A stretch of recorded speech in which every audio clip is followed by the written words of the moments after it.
नमस्कार दोस्तों, good morning. आज अपन पढ़ने जा रहे हैं मेज या मक्का के बारे में। जैसा कि आप लोगों को सबको पता है, अपन 1 बाय 1 एक एक क्रॉप की स्टडी प्रतिदिन करते जा रहे हैं। अपने धान पढ़ा, उसके बाद में दूसरी क्रॉप है अपनी कौन सी, मक्का। दोस्तों, मक्का का उद्भव सबसे पहले पुर्तगाली लेके आए थे। इसको भारत के अंदर मक्का को लाने का श्रेय पुर्तगालियों को दिया जाता है। इसके बाद में मक्का के ऊपर काफ़ी रिसर्च हुए, अनुसंधान हुए और भारत में इसे मोटे अनाजों की रानी के नाम से जाना जाता है दोस्तों। तो इसकी वैज्ञानिक खेती के बारे में अपन पढ़ेंगे, इसकी बॉटनी के बारे में पढ़ेंगे, कौन कौन से कीट रोग हैं, उनका उपचार क्या है, इसके बारे में अपन डिटेल वाइज पढ़ेंगे दोस्तों। ये अपना 12th बेस्ड स्टडी है।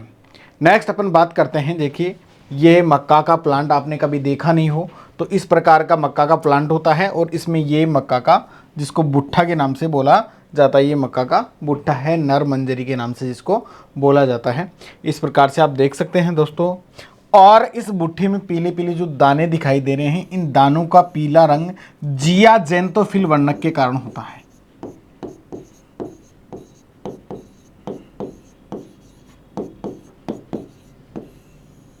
जिया जेंतोफिल नामक वर्णक के कारण मक्का के दानों का पीला रंग होता है दोस्तों। आगे अपन बात करते हैं। देखो, इन्हें क्वींस ऑफ सीरियल्स मतलब खाद्यान्नों की रानी के नाम से जाना जाता है। ये खाद्यान्नों फसलों की क्या है दोस्तों, रानी है।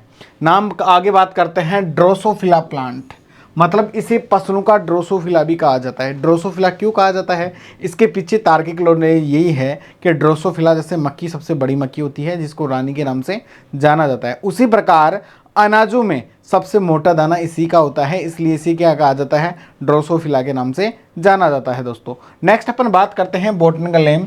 इसका बॉटनिकल नेम है जिया मेज। जिया मेज के नाम से ये प्रसिद्ध है। वानस्पतिक नाम जो है इसका क्या है, जिया मेज है दोस्तों। फैमिली की जहाँ तक बात करें, इसकी फैमिली कौन सी है, ग्रेमिनी या पोएसी फैमिली है, जिसे घास कुल के नाम से भी जाना जाता है दोस्तों। घास कुल के नाम से संबोधित किया जाता है, ग्रेमिनी या पोएसी फैमिली। देखिए, जितने भी अपने खाद्यान्न पढ़ रहे हैं, चाहे गेहूं हो, बाजरा हो, जौ हो, धान हो, चाहे से मक्का और जवार हो, जहाँ तक बात करें सभी की फैमिली कौन सी आएगी दोस्तों, ग्रेमिनी फैमिली आएगी।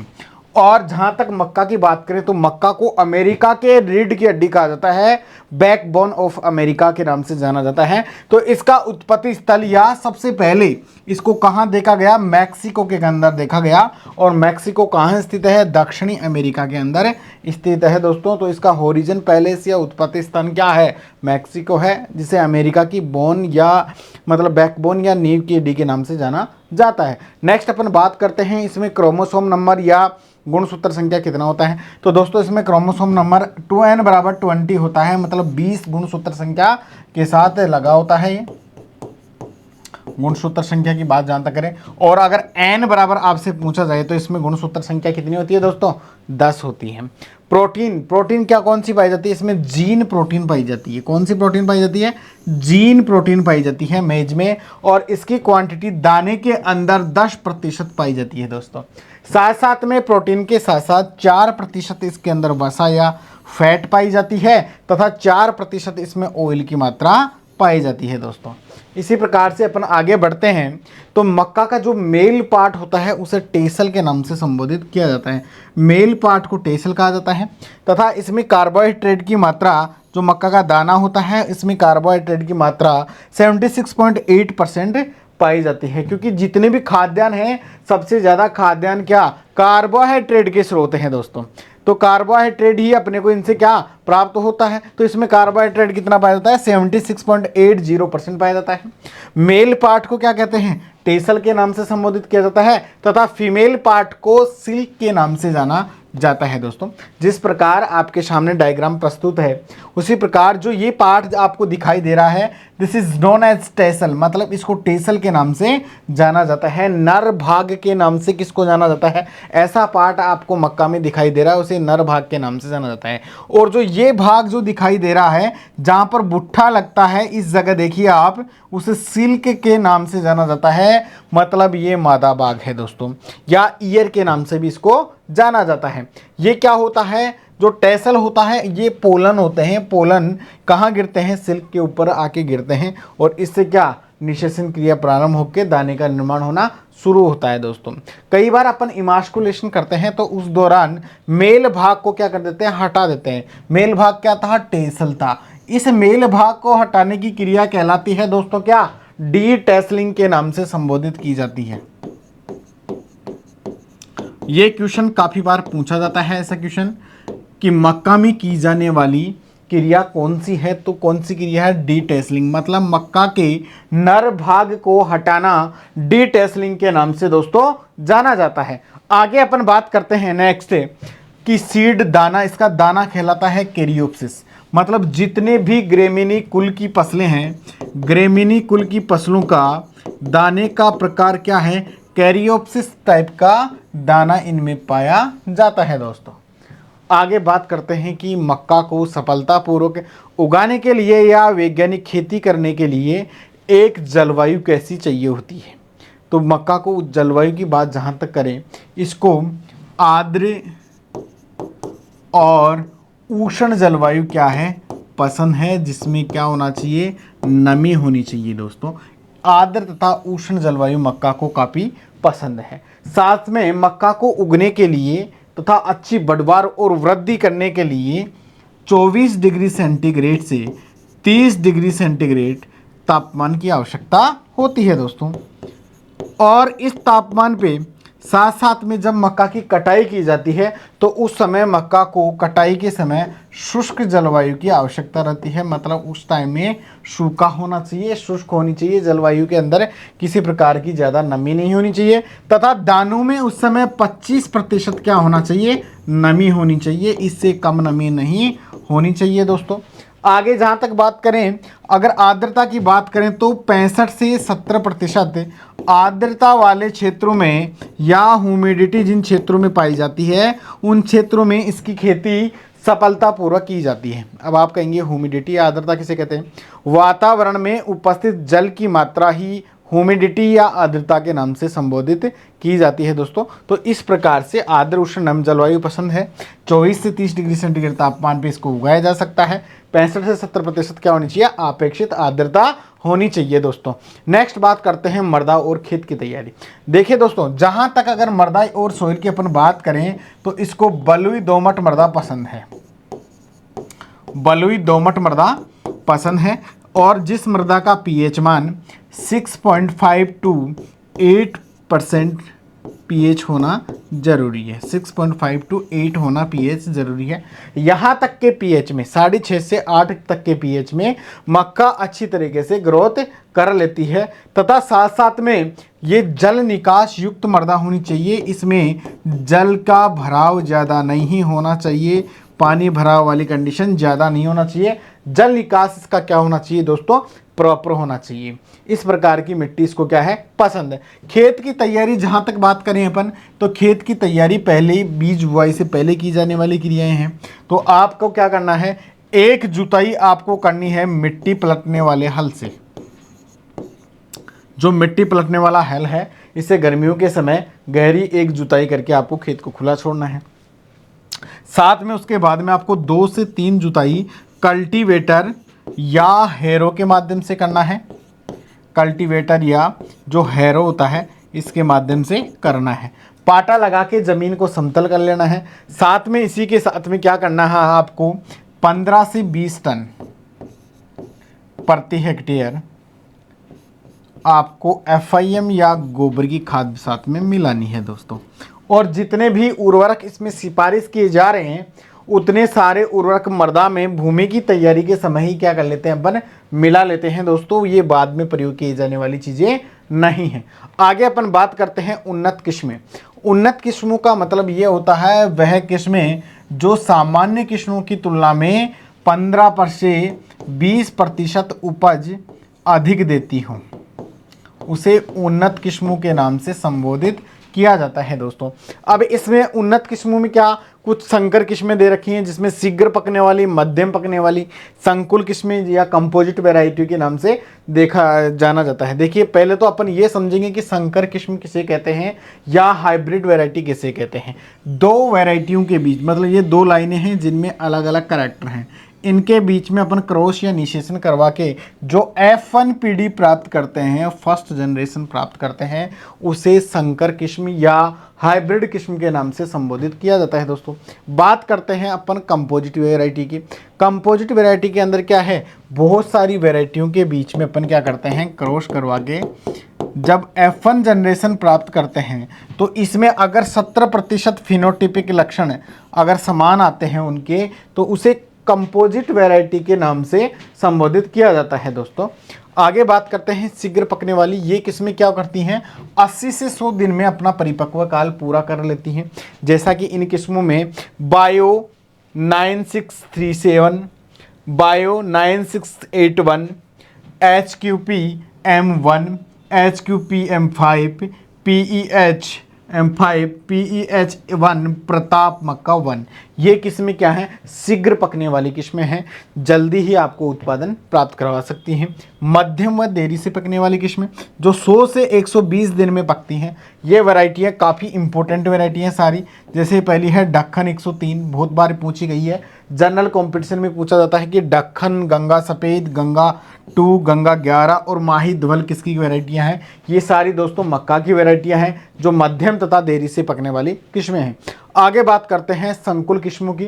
संकुल किस्मों में क्या, बस्सी सेलेक्टेड, GM6, नवजोत, माही, कंचन, प्रताप मक्का 3, प्रताप मक्का 5, अरावली आदि किस्में हैं। कंपोजिट में इधर चंदन सफ़ेद मक्का 2, चंदन सफ़ेद मक्का 3 और चंदन सफ़ेद मक्का 1। तो ये अलग अलग प्रकार की वैरायटियां हैं।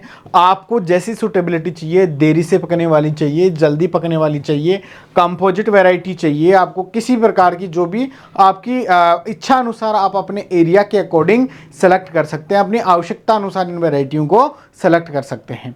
आगे जहाँ तक बात करते हैं अपन कि बीज दर और बीजोपचार, जहाँ तक बात आती है बीज दर की दोस्तों, तो बीज दर अपन प्रति हेक्टेयर के हिसाब से सेलेक्ट करते हैं। हेक्टेयर के हिसाब से क्या करते हैं, सेलेक्ट करते हैं। अब 1000 हेक्टेयर के अंदर जो मतलब 1 हेक्टेयर ज़मीन होती है उसके अंदर 10,000 वर्ग मीटर क्षेत्रफल होता है दोस्तों, 10,000 वर्ग मीटर क्षेत्रफल होता है। उसी के अनुसार बीज दर को सिफारिश किया जाता है। तो इसमें देखिए आप अलग अलग वैरायटियां हैं। अगर आप संकर किस्मों की बुआई करना चाहते हैं तो संकर किस्मों की आपको 20 से 25 केजी बीज दर आपको प्रति हेक्टेयर काम में लेनी पड़ेगी दोस्तों। 20 से 25 केजी प्रति हेक्टेयर आपको बीज दर काम में लेनी पड़ेगी। अगर आप संकुल किस्में बोना चाहते हैं तो संकुल किस्मों के लिए दोस्तों आपको 18 से 20 केजी बीज दर प्रति हेक्टेयर चाहिए होगी। साथ साथ में अगर आप बेबी कॉर्न की बुआई करना चाहते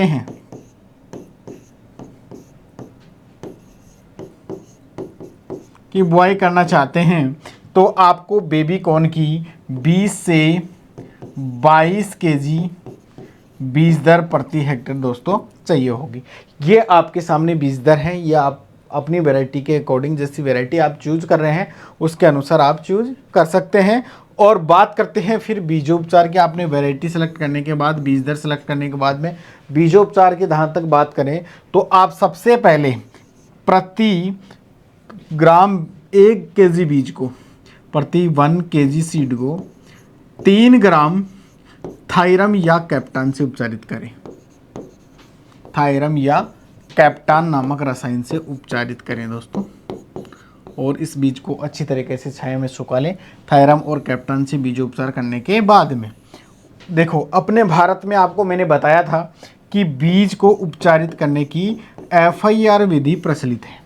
FIR विधि का मतलब फंजीसाइड, इंसेक्टिसाइड और राइजोबियम कल्चर। तो आपको पता है कि फंजीसाइड आपने थायरम और कैप्टान यूज़ किया, इंसेक्टिसाइड जैसे कार्बेंडाजिम वगैरह आप यूज कर सकते हैं, क्लोरोपायरीफोस आप यूज कर सकते हैं, बीजोपचार में कोई बड़ी बात नहीं है। राइजोबियम कल्चर या एजेलोस्पाइरलम इसके लिए प्रयोग में ले सकते हैं दोस्तों। नेक्स्ट अपन बात कर सकते हैं बुआई का समय और बुआई की विधि। जहाँ तक अपन बात करते हैं दोस्तों, मक्का मुख्य रूप से एक खरीफ ऋतु की फसल है। मक्का को मुख्य रूप से खरीफ ऋतु में उगाया जाता है, लेकिन भारत के बिहार राज्य तथा राजस्थान के चित्तौड़ और उदयपुर तथा बांसवाड़ा जिले में मोस्टली रूप से बांसवाड़ा मान सकते हैं अपन। तो इसे रबी सीजन में भी उगाया जा सकता है। तो आपसे अगर क्वेश्चन पूछे कि राजस्थान का ऐसा ज़िला कौन सा है जिसमें मक्का को रबी सीजन में भी उगाया जाता है, तो राजस्थान का बांसवाड़ा ज़िला है जहाँ पर मक्का को रबी सीजन में भी उगा सकते हैं। और बिहार राज्य है जिसमें मक्का को रबी सीजन में उगाया जा सकता है। मक्का को साथ साथ में जायद और रबी सीजन में भी उगा सकते हैं। अगर आपको खरीफ ऋतु में मक्का उगाना है, और राजस्थान कंडीशन में तो मोस्टली खरीफ ऋतु में उगाते हैं, तो जब मानसून काल स्टार्ट होता है, शुरुआत होती है, उस समय आपको जून जुलाई माह के अंदर मक्का की बुआई कर देनी चाहिए दोस्तों। साथ में अगर अपन बात करते हैं जायद वाली फसलों की, तो जायद में जब मक्का की अगर बुआई करनी हो तो आपको क्या करनी है, फरवरी और मार्च के अंदर आपको क्या करना है, बुआई करना है। और अगर रबी सीजन में बुआई करनी है आपको, तो रबी सीजन की बुआई कब करनी है, अक्टूबर तथा नवंबर माह में करनी है दोस्तों। तो इस प्रकार से अलग अलग सीजन है इनकी। खरीफ मुख्य ऋतु है इसकी। अगर आपसे पूछ ले कि मक्का किस ऋतु की फसल है मुख्य रूप से, तो खरीफ ऋतु की फसलें दोस्तों कब करते हैं बुआई, जून जुलाई के समय करते हैं। अब बुआई की विधि कौन सी काम में ले हम, जब आपकी बुआई की विधि काम में ले रहे हैं तो सीड ड्रिल काम में ले रहे हैं। सीड ड्रिल में जब बुआई से पहले आप बीजों को 12 से 24 घंटे तक पानी में भिगोकर आप क्या कर दें, उनको रख दें, और फिर बाद में थोड़ा सा हल्का सा छाया में सुखा लेते हैं। ऐसा करने से बीजों में अंकुरण क्या होता है, शीघ्रता से होता है दोस्तों। आप जब पेड़ी मतलब सीड प्लांटर की सहायता से अगर बुआई कर रहे हैं, तो तब क्या करना है आपको, देखिए बीज जब रो से रो की दूरी, मतलब कतार से कतार की दूरी, ये जो दो कतारें हैं, इन दोनों कतारों के बीच की दूरी आपको दोस्तों 45 से 60 सेंटीमीटर रखनी है, दो कतारों के बीच की बात। अब बात करते हैं अपन पौधों की। तो पौधे से अगर पौधे की बात जहाँ तक कही जाए, तो पौधे से पौधे की दूरी आपको 20 से 25 सेंटीमीटर रखनी है। साथ साथ में बात करें गहराई की, अगर आप बीजों की गहराई 6 सेंटीमीटर तक रख सकते हैं, 6 सेंटीमीटर तक आप बीजों की गहराई रख सकते हैं। ये बीज बुआई की सबसे बेस्ट विधि है, जिसमें रोड टू रोड डिस्टेंस या कतार से कतार दूरी 45 से 60 सेंटीमीटर, पौधे से पौधे की दूरी 20 से 25 सेंटीमीटर, और गहराई कितनी, 6 सेंटीमीटर आराम से रख सकते हैं। इसके बाद में दोस्तों बात करते हैं खाद और उर्वरक की। ये जो खाद और उर्वरक प्रयोग करना, जहाँ तक है भूमि की तैयारी के समय ही आपको प्रयोग करना है। तो आपको करना क्या है, आप 15 से 20 टन प्रति हेक्टेयर सबसे पहले गोबर की खाद या जिसे FIM के नाम से जाना जाता है, आपको सिफारिश कर देनी है। फार्म यार्ड मैन्योर 15 से 20 टन आप बीज बुआई कर रहे हो, खेत की तैयारी कर रहे हो, उससे पहले ही मतलब लगभग 4 सप्ताह पहले आपको गोबर की खाद का प्रयोग कर देना है। साथ में अगर अपन बात करें प्राथमिक पोषक तत्व है नाइट्रोजन, फास्फोरस और पोटास, NPK जिसको बोला जाता है, तो आपको क्या करना है, नाइट्रोजन की 80 से 110 kg प्रति हेक्टेयर देना है। फास्फोरस की जहाँ तक बात करें अपन, तो आप 45 से 60 kg फास्फोरस प्रयोग कर सकते हैं, और 20 से 25 kg आप क्या कर सकते हैं, पोटास प्रयोग कर सकते हैं। और साथ में जिंक सल्फेट आपको 20 से 25 kg प्रति हेक्टेयर प्रयोग करना है। जिंक सल्फेट का प्रयोग इसलिए करते हैं कि जिंक पोषक तत्व की कमी से मक्का में सफ़ेद कली रोग हो जाता है, वाइट बड रोग हो जाता है, इस कारण से अपन जिंक सल्फेट की करते हैं। देखिए दोस्तों, नाइट्रोजन, फास्फोरस और पोटास जहाँ तक बात करें, तो नाइट्रोजन की आधी मात्रा 1/2 मात्रा आपको क्या करना है, भूमि की तैयारी के समय ही आपको प्रयोग करना है। मतलब 40 से लगभग 55 kg मात्रा का प्रयोग आपको भूमि की तैयारी के समय कर लेना है। फास्फोरस और पोटास की पूरी मात्रा का प्रयोग आपको भूमि की तैयारी के समय ही कर लेना है।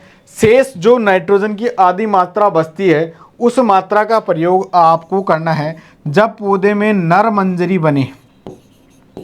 नर मंजरी मतलब जब भुट्टा बनना प्रारंभ हो पुष्पन क्रिया के बाद में, तब आपको नाइट्रोजन की आधी मात्रा का प्रयोग मक्का में करना है। आगे जहाँ तक बात करें अपन सिंचाई की, देखिए मक्का क्या है, एक तरह से मैंने बताया खरीफ ऋतु की फसल है, मानसून के ऊपर आधारित है। जब मतलब वर्षा नहीं हो तब मक्का में आपको टाइम टू टाइम सिंचाई करनी है। साथ में बात करें अपन रबी वाली मक्का की, तो रबी वाली मक्का के अंदर 10 से 12 दिन के ऊपर आप सिंचाई करें, सिंचाई करते रहें। सिंचाई आप मक्का को कोडों में बो सकते हैं, क्यारी विधि के माध्यम से भी बोया जा सकता है। आगे बात करते हैं इंटर कल्चर ऑपरेशन या अंतरा कृषि, जिसको मतलब बोला जाता है। इंटर कल्चर ऑपरेशन कैसे, मतलब जैसे निराई गुड़ाई की बात करें, खरपतवारों की बात करें, निराई और गुड़ाई, वीडिंग और होविंग की जहाँ तक बात करें, तो दोस्तों मक्का में निराई गुड़ाई आपको क्या करना है, सबसे पहले पहली निराई गुड़ाई 20 से 25 दिन के बाद में करना है। मतलब 20 से 25 दिन, डेज आफ्टर सोविंग, यहाँ पर आपको करना है। उसके बाद में दूसरी निराई गुड़ाई आपको क्या करना है दोस्तों, 35 से 45 दिन के ऊपर आपको करना है। ये दूसरी निराई गुड़ाई, इसमें खरपतवार नियंत्रण कर दिया आपने। और खरपतवारों को रासायनिक नियंत्रण के लिए, खरपतवार का जो रासायनिक नियंत्रण है वो आपको एट्राजीन रसायन के माध्यम से करना है। एट्राजीन रसायन के माध्यम से करना है।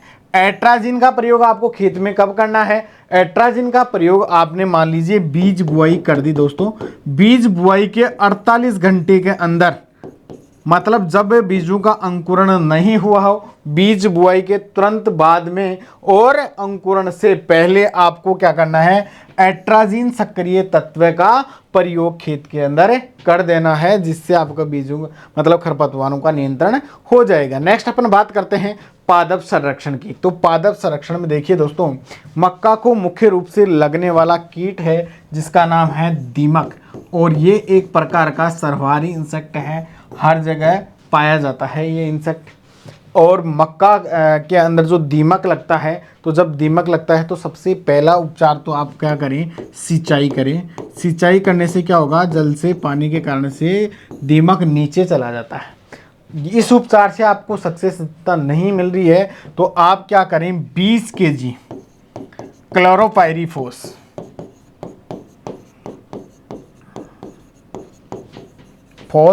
दवा प्रयोग करें प्रति हेक्टेयर के हिसाब से। सिंचाई जल के साथ ही आपको क्या करना है, प्रयोग करना है दोस्तों। इससे आपका क्या है, दीमक कंट्रोल हो जाएगा। इसके बाद में बात करते हैं, जब दीमक के बाद में दूसरा इंसेक्ट लगता है इनका तनाछेदक। तो ये तनाछेदक क्या करता है, तने के अंदर छेद कर देता है और इसको गिरा देता है। तो इसके लिए आप स्ट्रेप्टोसाइक्लिन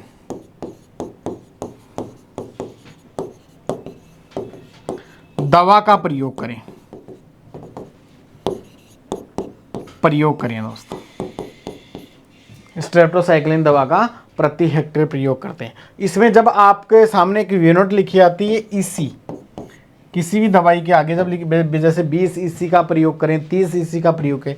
ईसी का मतलब होता है इमल्सिफाइड कंसंट्रेशन, है ना, ध्यान रखना, घोल की कुल सांद्रता की बात है। तो इस प्रकार से आप इन दोनों कीटों का उपचार कर सकते हैं दोस्तों। इसके बाद में दोस्तों अपन बात करते हैं किसकी, बीमारियों की। तो बीमारियां कौन कौन सी लगती हैं, देखो इसमें सबसे पहला सफ़ेद कली रोग लगता है, या जिसको सफ़ेद आँख के नाम से जाना जाता है, वाइट बड। दोस्तों इसमें पौधा, जो मक्का का पौधा होता है उसका ऊपरी सिरा सफ़ेद रंग का होता है। तो ये जिंक पोषक तत्व की कमी के कारण होता है, मतलब जिंक की कमी के कारण होता है। जब जिंक की कमी के कारण होता है तो आपको क्या करना है, ZnSO4 मतलब जिंक सल्फेट का क्या करना है, 20 से 25 kg प्रति हेक्टेयर क्या करना है, फसल में देना है। इसके साथ में बात करते हैं अपन ब्लाइट या झुलसा की। मक्का के अंदर क्या होता है, झुलसा रोग भी लग जाता है, और साथ में लगता है एक तना सड़न। जब तना सड़न प्रारंभ हो तो उसी समय आपको क्या करना है, 2 से 3% स्ट्रेप्टोसाइक्लिन क्लीन दवा का प्रयोग करना है दोस्तों। और झुलसा, जहाँ तक ब्लाइट की बात करें, और ये क्या कर देता है, झुलसा ब्लाइट पत्तियों पर एक तरीके से धारियां सी उत्पन्न कर देता है। इसके लिए जिंक कार्बामेट का प्रयोग करें। दवा का प्रयोग करें। तो सफ़ेद आंख, झुलसा, तना सड़न ऐसी बीमारियां मक्का के ऊपर प्रकोप करती हैं। नेक्स्ट अपन बात करते हैं कटाई और मंडाई की। जहाँ तक देखिए दोस्तों, अगर आपको चारे के पर्पज से आपने मक्का की बुआई की है कि अगर पशुओं के लिए चारा बोआना करना है तो उसके लिए आपको क्या करना है, 60 से 65 दिन पे आपको मक्का की कटाई कर लेनी है, 60 से 65 डेज के ऊपर। अगर आपने देसी किस्में उगाई हैं और देसी किस्मों की आपने दाने के पर्पज से उपज प्राप्त करनी है तो उसके लिए आप क्या करें, 70 से 75 दिन बाद में आपको कटाई करनी है। 70 से 75 दिन बाद में आपको काट लेना है दाने को।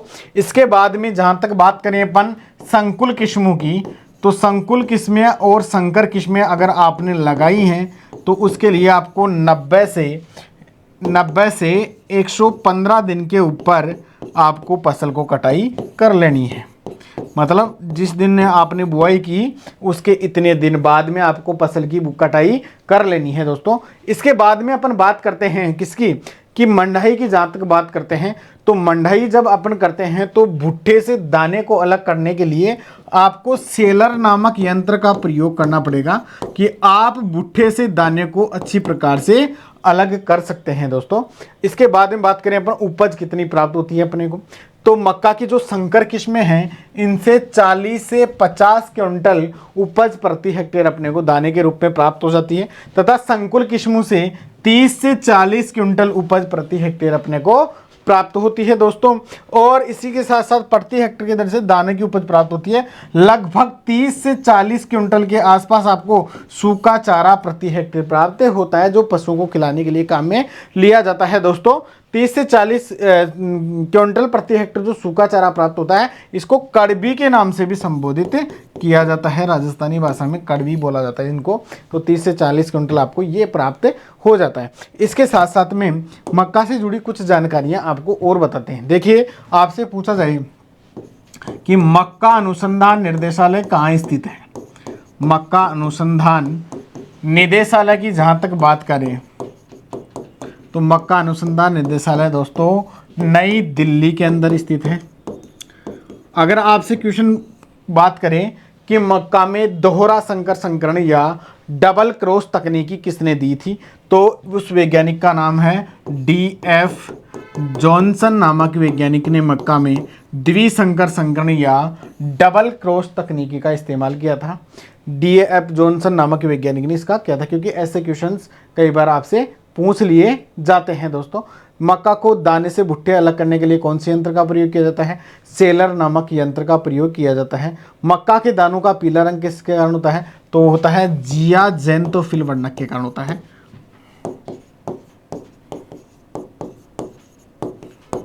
और आगे जहां तक बात करते हैं, अधिक मक्का खाने वाले मनुष्य में पेलेग्रा या गंजापन रोग हो जाता है। पेलेग्रा या गंजापन नामक बीमारी हो जाती है अगर ज़्यादातर मक्का ज़्यादा खाने वाले इंसानों के अंदर। तो दोस्तों इस प्रकार से ये मक्का की फसल अपन ने पढ़ी, 1 बाई 1 करके ऐसे सभी क्रॉप्स के बारे में पढ़ेंगे। अगली क्रॉप अपन पढ़ने जाएंगे ज्वार, जिसको सोरगम के नाम से संबोधित किया जाता है।